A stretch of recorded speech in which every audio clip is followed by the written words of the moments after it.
अब देखो सेकंड जो है हमारा सांख्य योग है ना, सांख्य योग दूसरा अध्याय, ठीक है। कुतस्त्वा कश्मलम इदम विषमे समुस्पृशम अनार्य जुष्टम स्वर्गम कीर्ति कर्म अर्जुनम। ये कह रहे हैं अर्जुन तुम्हारे मन में इस युद्ध के मैदान में कायरता, कावर्डिस कैसे आ गई? ये अच्छे लोगों के आचरण का विषय नहीं है। अच्छे लोग जहां पर होते हैं वो कर्तव्य के साथ रहते हैं, ठीक है। क्योंकि यदि ऐसा करोगे ना तो तुम्हें स्वर्ग मिलेगा, ना कीर्ति मिलेगी, ना यश मिलेगा, तो तुम करोगे क्या? तुम नपुंसक मत बनो अर्जुन। ये बात ये कहते हैं, योद्धा को ये बात शोभा नहीं देती है। हृदय को दुर्बलता त्यागो और आओ लड़े, ठीक है। अर्जुन ये भी कहते हैं कि मैं कौन जीतेगा कौन नहीं जीतेगा ये हमें नहीं पता। तो जो कृष्ण कहते हैं असोच्यानन्व शोचसस्तम प्रज्ञावादांश भाषसे गतासून गताशोचम नानुशोचंति पंडिताः। अब ये एथिकल लाइन इतनी बढ़िया है। वो कहते हैं तू न शोक करने वालों के लिए शोक करता है और पंडितों जैसी बातें करता है, परंतु पंडित जन तो जिनके प्राण चले गए हैं और उनके लिए, और जिनमें प्राण नहीं रह गए हैं उनके लिए भी शोक नहीं करते। जो मर गए ना उनके लिए शोक करते, जो जिंदा है उनके लिए भी शोक नहीं करते। और यही हमारा कहानी है। तो गीता का उपदेश इसी श्लोक से प्रारंभ होता है जो दूसरा अध्याय है और उसका 11वां श्लोक है। इससे गीता की शुरुआत होती है, कृष्ण के उपदेशों की। यही 11वां श्लोक है, ठीक है। और वही कहानी है कि भैया यार देखो ये शरीर तो मोह माया है, आत्मा है जो कुछ है। तो तुम किसको मार रहे हो? तुम शरीर को मार रहे हो, आत्मा कहां मार रहे हो? ठीक है कि नहीं? ठीक है। तो उनका कहना है कि 3 चीजों पर ध्यान दो। ट्रायंगुलर एस्पेक्ट ऑफ लाइफ है जीवन के। एक है धर्म, एक है कर्म और एक है विवेक। धर्म, कर्म और विवेक, ये 3 चीजें हमारे लिए महत्वपूर्ण है। यही सांख्य योग का दर्शन भी है, ठीक है। तो क्या कहते हैं? इमॉर्टैलिटी ऑफ द सोल, ये आत्मा अमर है। कहते हैं कि नहीं कहते हैं? ये आत्मा अमर है। तो आप ये मान के चलिएगा कि आप यदि प्रशासनिक अधिकारी हैं तो एथिक्स आपको यही करना है कि ये शरीर तो नश्वर है, इसमें आज हम कितना भी भोग विलास कर लें ये तो जाना है, तो क्यों ना हम आत्मा को श्रेष्ठ करने का प्रयास करें। दिस लाइफ इज ट्रांसेंडेंटल, ये जीवन तो ट्रांजिएंट है, आत्मा अमर है। तो कहते हैं ना, न जायते म्रियते वा कदाचितम नायम भूत्वा भविता वा न भूयः अजो नित्यः शाश्वतोयम पुराणो न हन्यते हन्यमाने शरीरे। ये गीता का दूसरे अध्याय का 20वां श्लोक है। आप इसमें लिखते चलना, तुम गीता का दूसरा अध्याय 20वां श्लोक। न जायते म्रियते वा कदाचित नायम भूत्वा भविता न भूयः अजो नित्यम शाश्वतोयम पुराणो न हन्यते हन्यमाने शरीरे। तो ना तो ये आत्मा पैदा होती है ना ये मरती है, ठीक है। ना ये है और ना ये खत्म होगी। आत्मा ऐसी है ना, ना तो आत्मा पैदा होती है, ये शाश्वत है, ठीक है ना। अजो नित्यः शाश्वतोयम, एवरलास्टिंग है, एंशिएंट है। और जब शरीर खत्म हो जाता है तो ये आत्मा खत्म नहीं होती है। न हन्यते हन्यमाने शरीरे, शरीर के खत्म होने के बाद, समाप्त होने के बाद इस आत्मा की समाप्ति नहीं होती, ये बात ध्यान रखो। तो जब हम कोई काम कर रहे हैं, कर्तव्य कर रहे हैं, तो हमको डर किसका, किसका डर हमको? क्या मर जाएंगे, कि हमको चोट लग जाएगी, या हम सस्पेंड हो जाएंगे, हम टर्मिनेट हो जाएंगे? आदमी का भय यही है ना। तो जब तक ये भय है तब तक आप काम नहीं कर पाओगे। आप इस भय से मुक्त हो जाओ, आप अच्छे अधिकारी बन जाओगे, अच्छे राजनेता बन जाओगे, अच्छे व्यक्ति बन जाओगे। ये बात बहुत अच्छी कही है कि भाई आप इमोशंस के चक्कर में मत फंसो, ग्रीफ, दुख में मत जाओ, एंजाइटी, तनाव में मत जाओ कि बहुत एंजाइटी हो रही यार, दिल घबरा रिया है, अब मैं क्या करूं। कृष्ण क्या कह रहे हैं? अरे ये शरीर है, इस शरीर का क्या है, आज है कल नहीं है। तो दूसरा चैप्टर 20वां श्लोक ये आपको कहता है ये शरीर नश्वर है लेकिन ये आत्मा नश्वर नहीं है। तो आप शरीर की चिंता छोड़ो, इस आत्मा के प्रकल्पों के बारे में सोचो, जो प्रकल्प आत्मा सोच करके आया उसके लिए करो, ठीक है। और इसीलिए उन्होंने फिर कहा, यार तुम सोचते हो कि तुमको क्या मिलेगा क्या नहीं मिलेगा, काम करते हो और सोचते हो ये मिल जाए। और इसीलिए उन्होंने कहा है कि perform your duties without attachment, that is निष्काम कर्म। और भगवत गीता का दूसरा अध्याय 47वां श्लोक ये कहता है, कर्मण्येवाधिकारस्ते मा फलेषु कदाचन।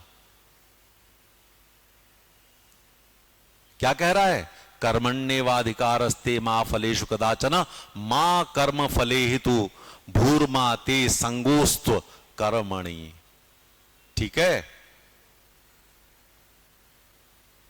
आप अपने कर्तव्यों को, जो निर्धारित कर्तव्य हैं, उसको करने का अधिकार है, लेकिन आप उन कर्तव्यों के फलों की कामना करने के अधिकारी नहीं हो।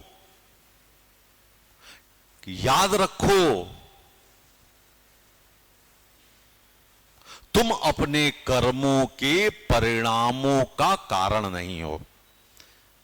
Never consider yourself to be the cause of the results of your activities, nor be attached to inaction. लेकिन अकर्मण्य भी मत हो जाओ। कर्मण्येवाधिकारस्ते मा फलेषु कदाचन मा कर्म फल हेतुर्भूर्मा ते संगोस्त्व कर्मणि। मतलब आप अकर्मण्य भी मत हो जाओ कि यार जब हमको कुछ मिलना ही नहीं तो हम काहे कर्म करें। कर्म करते रहो, फल की चिंता मत करो। तो what is this? We are expecting you as an administrator to do your duties with dutifulness without expecting the fruits of your actions. Because the moment you expect the fruits of your actions, even if you are thinking like this, it means you will be working for self-aggrandizement and self-interest. जिस दिन आप अपने हितों को सोच करके, अपने लाभों को सोच करके काम करना शुरू करोगे, उस दिन आप आत्म प्रवंचना में चले जाओगे, आत्माभिवृद्धि में चले जाओगे और आप स्वार्थी हो जाओगे। इसलिए आपके कर्तव्यों में कर्तव्य निष्ठा होनी चाहिए। कर्मण्येवाधिकारस्ते मा फलेषु कदाचन, ये बात वो कहते हैं। और फिर वो कहते हैं समत्व योग है ये तो, ठीक है। इसी का अगला 2.48 में वो कहते हैं, और 2.48 में जो कहते हैं वो सोचने लायक है, वो सोचने लायक है। वो कहते हैं योगस्थः कुरु कर्माणि, योगस्थः कुरु कर्माणि संगत्वक्ता धनंजय। धनंजय अर्जुन को कहते हैं सिद्धय सिद्धयोः समो भूत्वा समत्वम योग उच्यते। क्या कह रहे हैं? योगस्थः कुरु कर्मणि, अपने कर्म को योग भाव से संपूर्ण निष्ठा से करो। योगस्थः कुरु कर्मणि, परफॉर्म योर ड्यूटीज। संगम त्यक्तवा धनंजय, और अपने सारे अटैचमेंट को छोड़ो, अपने सारे लगावों को छोड़ो। संगम त्यक्तवा धनंजय, अपने जो संग अटैचमेंट लगे हुए ना उसको त्यक्त करो हे धनंजय, हे अर्जुन। सिद्धय सिद्धयो समो भूत्वा समत्वम योग उच्यते। ठीक है ना? मतलब क्या है? सिद्ध सिद्धयो समो भूत्वा समत्वम योग उच्यते। सिद्ध हो जाए तो ठीक, न सिद्ध हो तो ठीक। यदि काम हो जाए तो ठीक, ना हो तो ठीक। और यदि आप इस इक्वेनिमिटी में रहते हो, इस समत्व भाव में रहते हो कि हो तो अच्छा, ना हो तो अच्छा, यही योग है। ये परिभाषित कर रहे हैं योग को। अपने कर्तव्यों को करो और समभाव से रहो, इक्वेनिमिटी से रहो। EQUANANIMITY, इक्वेनिमिटी, इसी को योग कहते हैं। योगस्थ कुरु कर्माणि संगम त्यक्तवा धनंजय, सिद्ध सिद्धयो समो भूत्वा समत्वम योग उच्यते। ये बात जब कृष्ण कह रहे हैं तो वो कह रहे हैं कि तुम अपना काम करो। और इससे क्या होता है? जब आप जय और पराजय, हार और जीत, ठीक है ना, हानि और लाभ, इन सबसे परे होकर के अपने कर्तव्यों को करते हो तो यही आपका एक बैलेंस्ड ऑब्जेक्टिव देता है, संतुलित माइंडसेट देता है। It gives you balanced mindset. और जब बैलेंस्ड माइंडसेट होगा तो your decisions would be ethical, free from distortions. आपके निर्णय नैतिक होंगे, विकृतियों से दूर होंगे, और आपके मन में ना भय होगा, ना लोभ होगा और ना घमंड होगा। It would be, your decisions would be free from greed, fear और प्राइड। ये बात कृष्ण कह रहे हैं। आप सोचो ना, कितने साल पहले कह गए, आज भी उतना ही महत्वपूर्ण है हमारे लिए।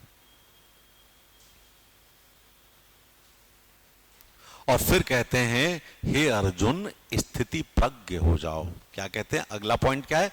स्थिति प्रज्ञता। स्थिति प्रज्ञता का मतलब होता है सेल्फ डिसिप्लिन, आत्मानुशासन, जिसके अंदर उचित विवेक हो, सुख और दुख में शांत चित्त हो,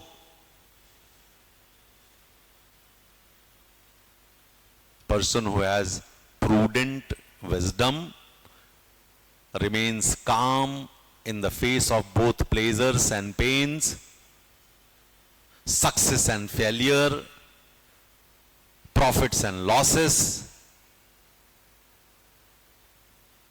तो आप जरा गौर करो, जितने सफल लोग दिखते हैं, कुछ भी हो जाता है वो एकदम मुस्कुराते हुए दिखेंगे तुम्हें। दिखते कि नहीं दिखते?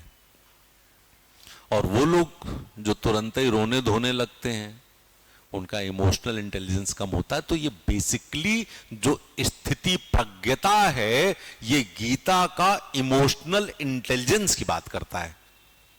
किसकी बात करता है? इमोशनल इंटेलिजेंस की बात करता है। ठीक है? और इसीलिए दूसरे अध्याय का 56वां श्लोक आप देख लीजिएगा।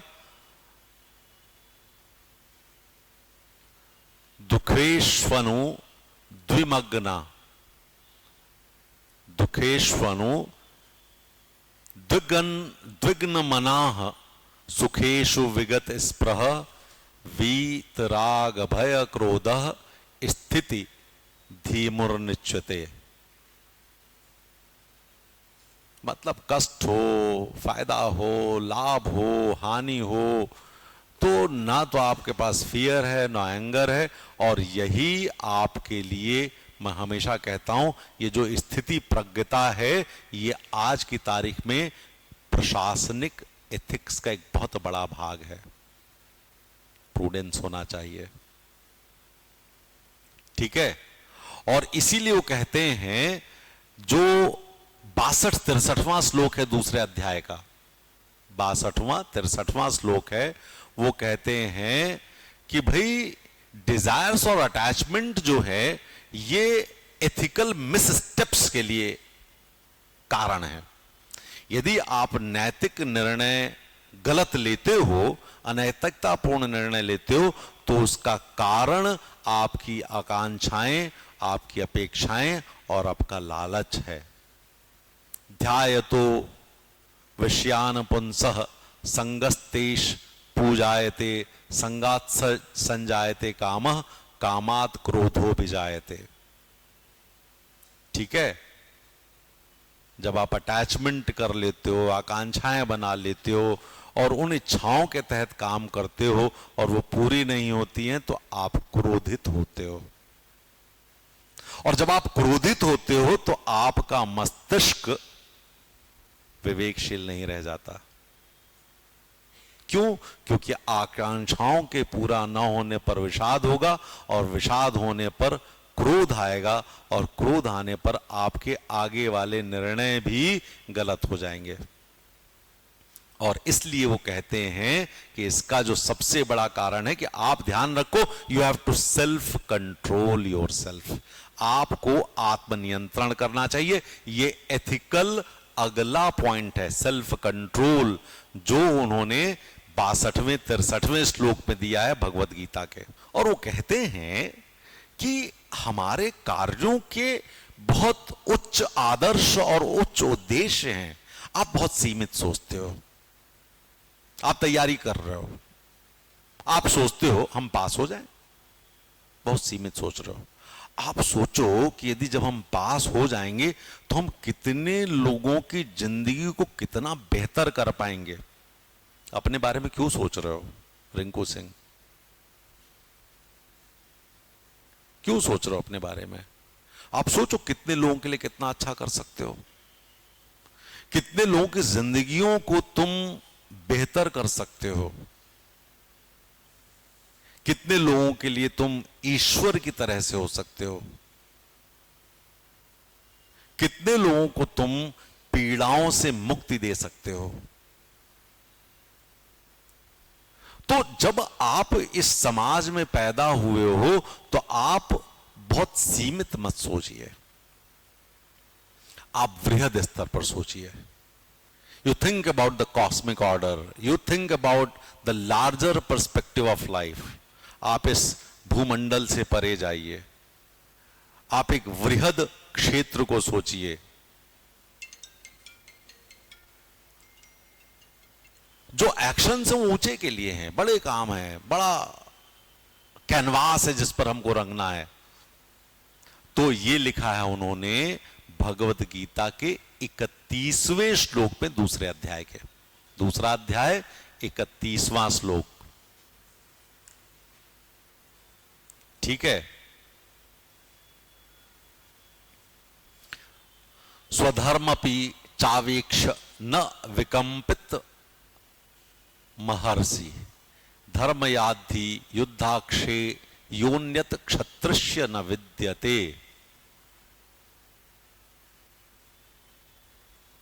ठीक है, मतलब अपने कर्तव्यों को करते समय तुम्हें क्षण मात्र के लिए भी शंका में नहीं आना चाहिए। जब आप अपने धर्म का काम कर रहे हो, धर्म मतलब ड्यूटी, कर्तव्य, तो आपको क्षण भर के लिए भी चिंतित नहीं होना चाहिए, हिलना नहीं चाहिए, ठीक है। तो धर्म के लिए लड़ना धर्म का काम है, ठीक है। तो एक कहते हैं कि हमारे लिए जो सबसे महत्वपूर्ण चीज है वो यही है कि हम अच्छे से रह लें। अब देखो इसमें जो बहुत सारी चीजें और दी हैं द्वितीय अध्याय में, जैसे 22वां मैंने छोड़ दिया, वासांसि जीर्णानि यथा विहाय नवानि गृह्णाति नरोपराणि तथा शरीराणि विहाय जीर्णान्यन्यानि संयाति नवानि देहि, ये हमने छोड़ दिया। तुम लोग रोज सुनते हो ना कि जिस प्रकार मनुष्य पुराने कपड़ों को छोड़ करके नए वस्त्र धारण कर लेता है, वैसे ही बदलता तो आदमी तो नहीं बदलता है, आदमी तो वही है। वैसे ही ये आत्मा जो है ये शरीर को छोड़ करके दूसरा शरीर धारण कर लेती है, तो आत्मा तो वही है। काहे को परेशान हो रहे हो? इसलिए मृत्यु के लिए शोक नहीं करना चाहिए। हाँ भैया नहीं करेंगे, ये तो हम भी मान रहे हैं ना, लेकिन इस पर अभी हम अलग अलग चीजों पे कह रहे हैं। इसमें एथिकल पर्सपेक्टिव एडमिनिस्ट्रेशन के लिए नहीं है, हाँ लेकिन पूरे जीवन के लिए है।